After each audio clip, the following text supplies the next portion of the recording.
अवंतीपुर नगरी के एक राजा थे, उनका नाम था इंद्रद्युम्न राजा। इंद्रद्युम्न राजा, वो सतयुग की बात है, और उस समय भगवान विग्रह रूप में नहीं रहते थे।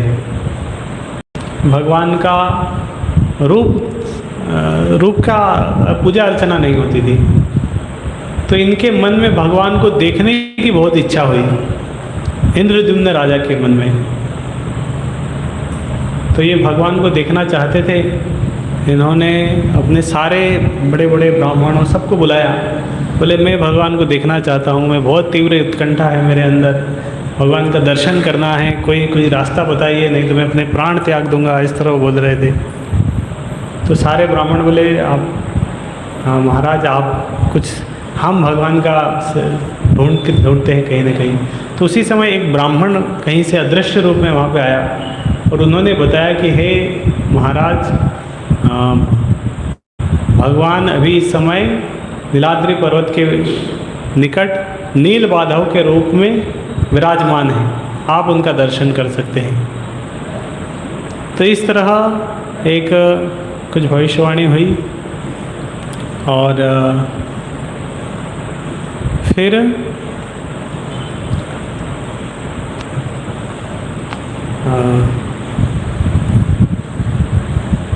तो इंद्रद्युम्न राजा ने अपने सारे ब्राह्मणों को सबको भेजा अलग अलग जगह, बोले नील माधव की खोज की जाए, कहाँ है नील माधव, अलग अलग जगह। तो नील माधव की खोज करने अलग अलग ब्राह्मण अलग अलग जगह गए। एक ब्राह्मण का उनका नाम था विद्यापति। वो विद्यापति कहाँ गए? वो भुवनेश्वर के पास चले गए, जहाँ अभी जगन्नाथपुरी है, उस दिशा में गए। और वहाँ पर एक पहाड़ की तरह जगह थी और वहाँ पे सब निषाद कम्युनिटी के लोग रहते थे, निषाद जाति के। तो वहाँ के जो निषाद राजा थे उनका नाम था विश्ववसु। विश्ववसु राजा के यहाँ पे कुछ दिन रहे और रिसर्च कर रहे थे। और उस समय उनका विवाह भी हो गया विश्ववसु की पुत्री के साथ, उसका नाम था ललिता। तो ये विद्यापति ब्राह्मण विश्ववसु के यहाँ कुछ समय रह रहे थे। फिर इन्होंने देखा कि ये विश्ववसु रोज़ सुबह सुबह कहीं से आते हैं, और सुबह जब ये विश्ववसु आते हैं तो इनके शरीर से एक दिव्य सुगंध आती है। पहले कभी वो सुगंध सुनी नहीं, ऐसी दिव्य सुगंध, लग रहा है इस जगत की नहीं है। तो उन्होंने अपनी पत्नी से पूछा कि ये ललिता, कहाँ, तुम्हारे पिता रात में कहाँ जाते हैं और सुबह जब आते हैं तो इनके शरीर से इस तरह ऐसी दिव्य सुगंध आती है, कभी नहीं इस तरह सुगंध सुनी। तो उसने बता दिया कि मेरे पिताजी नील माधव की उपासना करने जाते हैं और वो वहाँ पे बड़े बड़े स्वर्ग अलग अलग लोगों से देवी देवता भी आते हैं, हो सकता है उसके कारण वो सुगंध आती है। तो विद्यापति को जब नील माधव के बारे में पता चला, कह रहे हाँ मैं तो नील माधव की खोज करने ही आया हूँ, कहाँ है नील माधव, मुझे पता करना है, तुम्हारे पिताजी से रिक्वेस्ट करो मुझे दर्शन कराएं। तो ललिता ने जब अपने पिता से इस तरह निवेदन किया कि वो विद्यापति दर्शन करना चाहते हैं, तो विश्ववसु ने बताया, बोले ठीक है, एक ही कंडीशन पे वो दर्शन कराएंगे कि नील माधव कहाँ है इसका रास्ता किसी को नहीं पता चलेगा, किसी को बताएंगे नहीं, और ये राज रहेगा। क्योंकि विश्ववसु वो एक निषाद कम्युनिटी के और भगवान का इस तरह पूजा अर्चना कर रहे हैं, इस बात को किसी को उजागर नहीं होना देना चाहते, और विशेष रूप से सतयुग में जहाँ पर इस तरह कोई नहीं करता था। तो वो विद्यापति ब्राह्मण को ले गए उस जगह पर, लेकिन उन्होंने उनकी आंखों पर पट्टियाँ लगा दी, पट्टी बांध दी, आंखों पर पट्टी बांध के फिर ले गए। लेकिन ये ब्राह्मण थे, बहुत बुद्धिमान थे, इन्होंने क्या किया, अपने हाथ में राई के बीज रख लिए। तो रास्ते में जब जा रहे थे तो थोड़े थोड़े बिखेरते गए, आगे चल के भविष्य में बड़े हो जाएंगे बीज, तो उससे रास्ता पता चल जाएगा कहाँ है। तो इस तरह राई के बीज से बाद में उन्होंने नील माधव के दर्शन किए। जैसे ही दर्शन किए, नील माधव ने अपने दिव्य वाणी में इस तरह बताया कि हे विश्ववसु, मैं बहुत दिनों से तुम्हारी पूजा स्वीकार कर रहा हूँ, लेकिन अब मैं चाहता हूँ कि अवंतीपुर के राजा इंद्रद्युम्न मेरी आराधना करें, तो इसलिए मैं जा रहा हूँ। मतलब ऐसा मत सोचना कि मैं तुम्हें छोड़ के जा रहा हूँ। इस तरह भविष्यवाणी भगवान बता रहे थे। तो विश्ववसु बहुत गुस्से में आ गया, अरे भगवान जा रहे हैं, ये विद्यापति ब्राह्मण आया शायद इसी के लिए। तो उन्होंने गुस्से में विद्यापति ब्राह्मण को उधर ही जंगल में बांध दिया और वो आ गए। बाद में वो ललिता ढूंढते गई कहाँ है, उनके पति कहाँ हैं। फिर बाद में उनको खोला और वो वहाँ से ये विद्यापति ब्राह्मण फिर अवंतीपुर आ गए राजा को बताने कि नीलमाधव का पता लग गया है। तो अवंतीपुर का जो राजा इंद्रद्युम्न पूरी सेना के साथ वहाँ पे गए नीलमाधव की खोज करने के लिए। और नीलमाधव की खोज कर रहे थे उस एरिया में, जो जगन्नाथपुरी है अभी उस एरिया में। और वहाँ पे खोज कर रहे थे, विग्रह नहीं मिल रहा था। उन्होंने सबको हर जगह सारे घर घर में तलाशी ली, कहाँ छिपाया नीलमाधव को। विश्ववसु को भी बंदी बना लिया। इस तरह जब बहुत प्रताड़ना दे रहे थे तो भगवान जगन्नाथ नीलमाधव इंद्रद्युम्न राजा के सपने में आके उनको बताते हैं कि देखो अभी मैं नीलमाधव के रूप में नहीं हूँ, लेकिन मैं समुद्र से एक लकड़ी के गट्ठे के रूप में आऊँगा। कल का बोला कि कल मैं वहाँ से आऊँगा, तो तुम उस लकड़ी के गट्ठे को विद्यापति ब्राह्मण और विश्ववसु जो निषाद है उन दोनों की सहायता से लेके आना और उसके माध्यम से एक विग्रह का निर्माण करना।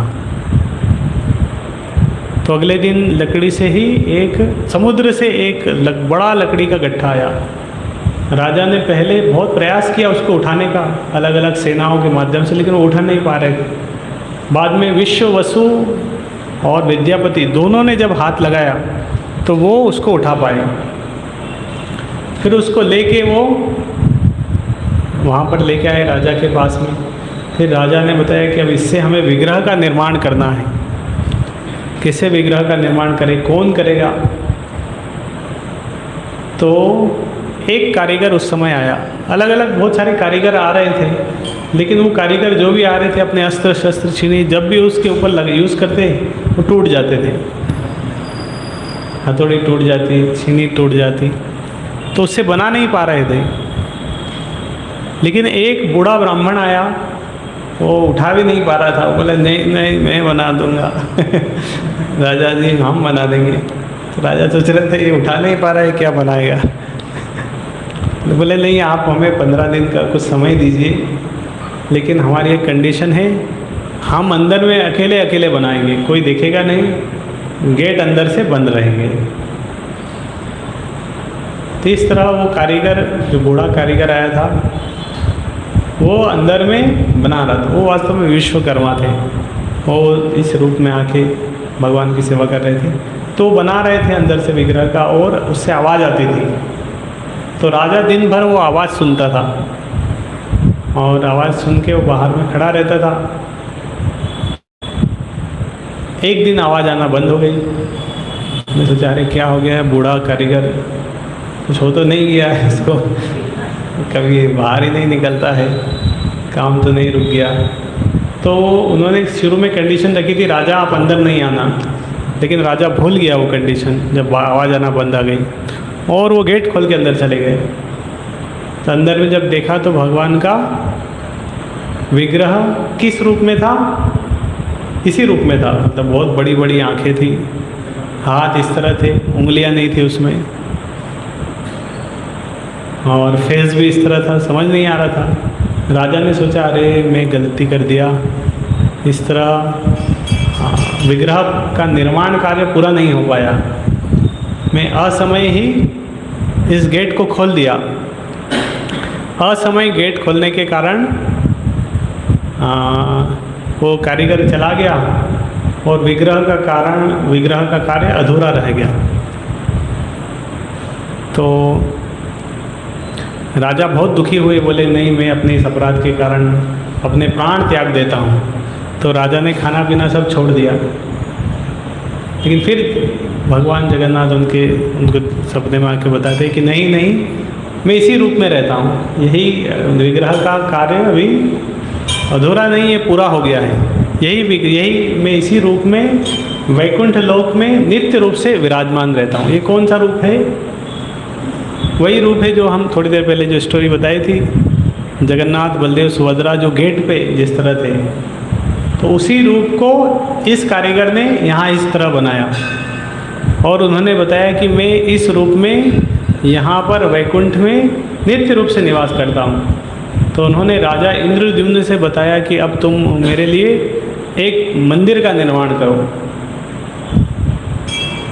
और फिर राजा इंद्रद्युम्न एक मंदिर का निर्माण करते हैं। और उसके बाद मंदिर में विग्रह का स्थापना होती है। उसके पीछे भी स्टोरी है, बहुत समय लगता है मंदिर निर्माण करने में। फिर विग्रह स्थापना करने के लिए वो ब्रह्मा जी को लेके आते हैं। तब तक मंदिर समुद्र के किनारे है, वो बालू में डूब जाता है। फिर उसको निकालते हैं, फिर उसमें विग्रह का स्थापना होता है।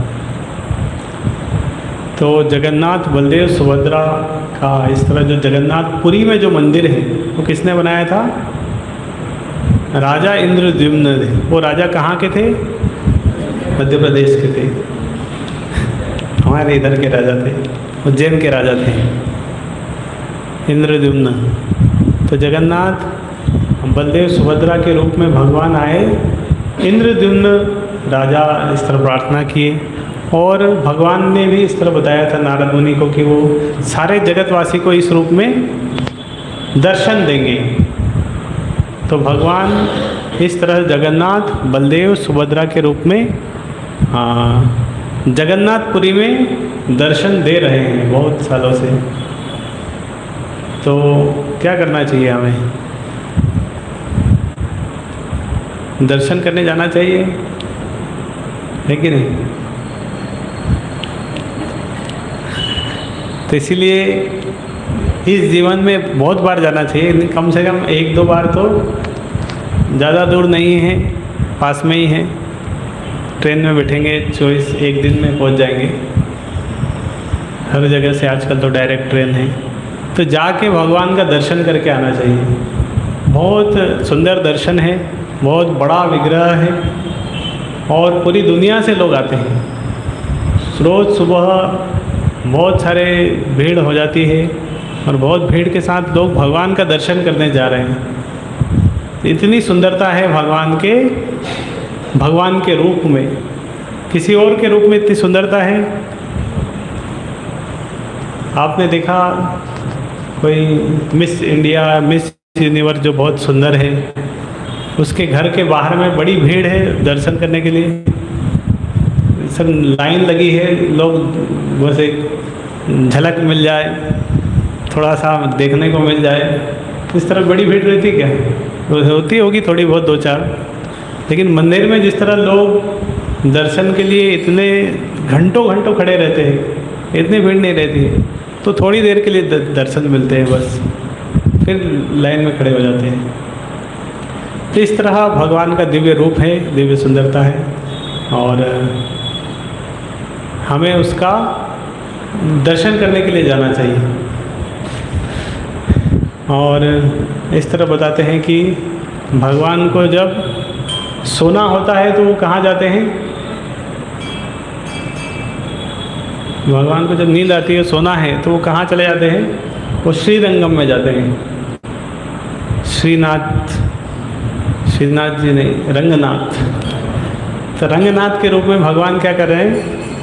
शयन कर रहे हैं, सोते हैं उधर। तो वहाँ भी जाएंगे दर्शन करने। तो रंगनाथ के रूप में भगवान शयन कर रहे हैं। और जब भगवान को